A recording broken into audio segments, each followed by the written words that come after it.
and welcome to the Better Learning Leadership Conference. My name's Alison and I'm the owner of Fitzbillies.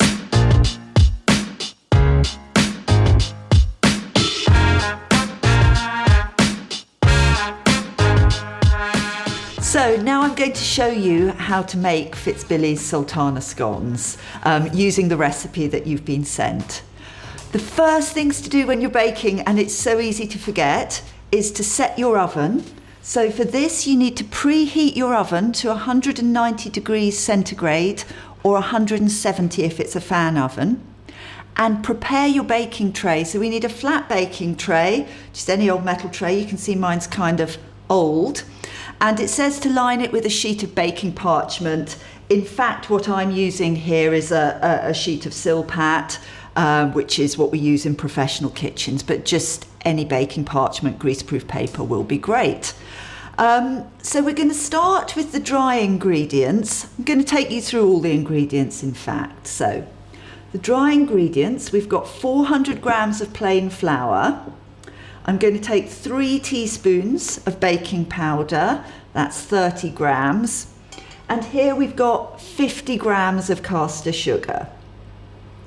Then we're going to rub in the butter. So we've got 80 grams of cold butter there. Then we'll mix in the wet ingredients, which is going to be our 2 eggs and about 200 millilitres of milk. And finally, we'll add our 120 grams of sultanas. So, first of all, dry ingredients. The 400 grams of flour goes into my nice big mixing bowl.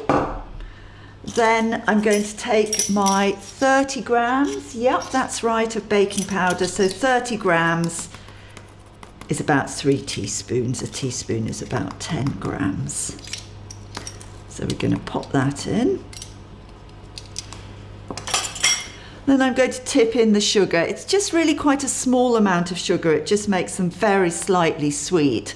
Obviously your jam is going to add a lot of sweetness when you serve them. Next thing, I'm going to go in with the butter. I've cut this up into little pieces just to make my job a bit easier, and I'm putting it into a sort of well in the middle of the flour. Now what I'm going to do, get the butter well submerged under the flour. Sort of squidge it between your fingers so that the cubes become flattened, I would say. And it's very similar to what you do if you've made apple crumble, if you've made pastry. So you're just trying to keep it light, keep the flour and the butter moving till those little cubes are down to, I guess you'd call it crumbs, crumble. Now I'm rubbing the cubes of butter into the flour using my fingertips, trying to keep it light, get it well mixed through so that you've got a nice even crummy texture, a bit like if you were making apple crumble. That's our dry ingredients ready to go. I'm going to leave a little well in the middle that I can pour our liquids into. Just give my hands a quick wipe. So then I'm going to break my eggs. I'm going to break the eggs and mix them and the milk up together just using a fork. So I'm putting them in a bowl, whoops, that'll take the milk and the eggs. So that's 200 millilitres of milk going in with 2 eggs. Doesn't need to be perfectly whisked, but I'm just going to break up the eggs, mix them up a bit together with a fork. And an important thing to remember at this stage is we want to keep a little bit of this mixture back to brush on the top of the scones. And also, general rule of baking, you can always add more liquid. It's quite hard to take it out. So I'm just going to leave a little bit back in the bowl for those 2 purposes. There we go. So let's start with that. Going to mix that through and let's just see what sort of texture we get there. We're most of the way towards solid, so I'm going to throw in the 120 grams of sultanas, starting to get that together.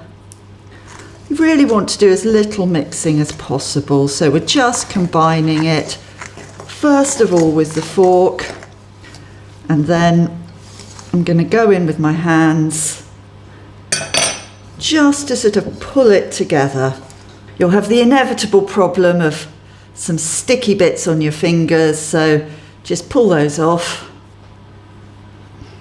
Add it back to the dough. Going to flour my work surface.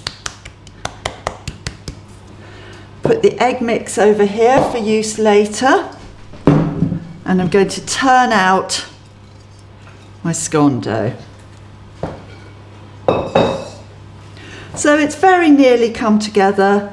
I'm just going to give it a very, very gentle little knead, sort of push it into shape. So to be honest, you could very easily just sort of push this out by hand now. I'm going to give it a little roll with a rolling pin. You really don't want to go too thin. You're not making pastry, and if you leave it a bit thicker, 3 centimetres, you're going to get nice tall scones that rise well. I have an old set of round cutters that I suppose were my mother's or grandmother's. Certainly in the UK this is quite standard. I've chosen one, what do we think that is, 5 or 6 centimetres in diameter. You can make bigger or smaller scones depending what you fancy, even tiny ones for a little very dainty afternoon tea or canapé party. So I've taken that. I'm going to put a little bit of flour on it. Hopefully my mixture won't stick. Then I'm going to go round and try and cut down quite straight. So I think we'll get 10 or 12 this size. So I'm just going to try and space them quite evenly on the baking sheet. They won't really expand sideways, so you can put them somewhat close. You can also, if you don't have a cutter, you could very easily use a glass turned upside down, but also there's no rule that scones have to be round. So you could just cut your dough into squares. And this really is one of the easiest baking recipes. When I was a kid, our next door neighbour, she was a great Scottish baker. If people turned up at the house for tea, she'd just go into the kitchen and make some scones there and then on the spot. So the leftover bits, we can just scrape them together, flour the table again, push that out. So I've got my tray of scones all cut out here. How many have I got? 13 on this tray, but actually that's what we'd call a baker's dozen, so 12 plus one spare perhaps for the cook to eat. So now, before we put them in the oven, we've got to glaze them. If you remember, we left over some of the milk and egg mix. So we're just going to take a little brush. This is a sort of a chef's glazing brush, but a brand new paintbrush would also be fine. You just don't want one with any paint on it. Just brushing a little bit of the egg and milk mixture, which will just give them a nice sort of light brown top. Some people like to put flour on the top, which can also be very nice. It's just a matter of personal choice. At Fitzbillies, I think we like the golden colour, so we do that in the bakery. So there we go. So those are all ready now to go in the oven. This is the moment when you're really pleased that you remembered to put your oven on before you started. So I'll pop those in. The oven is at 190 degrees centigrade, 170 if it's a fan oven, because that runs just a bit hotter. And for scones this size, 12 to 15 minutes. If you've made bigger scones, it might be 15 to 20 minutes, but there's no harm in looking at them when you think they're probably done, giving them a couple more moments if they look a bit pale. You're aiming for a nice golden brown.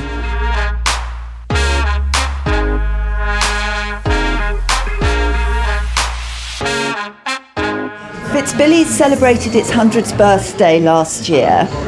It's quite unusual for a business to last 100 years. We think that the reason that we've managed to do that and still be really popular is that we've kept the best of the old, a lot of the original cakes, the Chelsea buns. We have the beautiful old cake shop and the original Art Nouveau facade. But in recent years, we've added a lot to that, things that are more popular nowadays. So artisan coffee, we do a great brunch, afternoon tea. And I think that combination appeals to everyone. It appeals to undergraduates, faculty, shoppers, overseas visitors, and I think that's why Fitzbillies is such an important part of Cambridge life. Cambridge is a very unique town with a unique population. We have all the undergraduates, but we have the townspeople, the overseas visitors. And I think the thing about a bakery like Fitzbillies is it's very democratic. It's not like a high-end restaurant where you have to book, where it's very expensive. So anyone can come in, have a cup of coffee, a Chelsea bun, some brunch. And it's really an important part of the town, you know. Undergraduates have their tutorials here, people come for their meetings, and it's definitely a stop you have to make, even if you're in Cambridge for a one-time visit. Ever since Fitzbillies first opened, the Chelsea buns have been on the menu. It was a recipe that Ernest and Arthur developed. Mostly when you have Chelsea buns in a bakery, they're quite a dry sort of curled bread roll, but Fitzbillies Chelsea buns are really different from that. They're incredibly sticky. So the way that they're made, we roll out the dough really thin, it gets spread with currants and brown sugar, rolled up like a Swiss roll, cut in pieces, so they're baked sideways, so you see the curl in trays of 40. And I think the really unique bit is when they come out of the oven, we get a giant bucket of warm syrup and we brush it all over one side. Then we turn the buns over, we flip them out, and we brush the syrup on the other side. So they're sort of double brushed in warm syrup. And when you see them in the shop in the big trays, they're face down in the syrup. So when we serve them, we turn them over so that the syrup is always dripping through them. We make over 160 different lines of baked goods. Sausage rolls are super popular, more modern cakes like brownies and carrot cakes. One of the biggest things though at Fitzbillies is afternoon tea and cream tea. So we bake thousands of scones every week, sultana scones, and those are served in the café with raspberry jam and clotted cream for a traditional English cream tea. Right, so I think those are cooked now, a nice golden brown, so let's take those out. So we checked those after 12 minutes. They weren't quite done, so I think they've had 16, 17 minutes overall. Unlike a sponge cake where you might be worried that if you peeked in the oven it would fall, this is fine. Just have a little check if they're the colour you want, and you're aiming for a nice sort of golden brown, not too burnt, but not too white and pale either. So you could serve these almost straight from the oven, just split and perhaps spread with some salted butter while they're still hot. You could let them cool down a little bit more and have them with jam and clotted cream the way we serve them at Fitzbillies.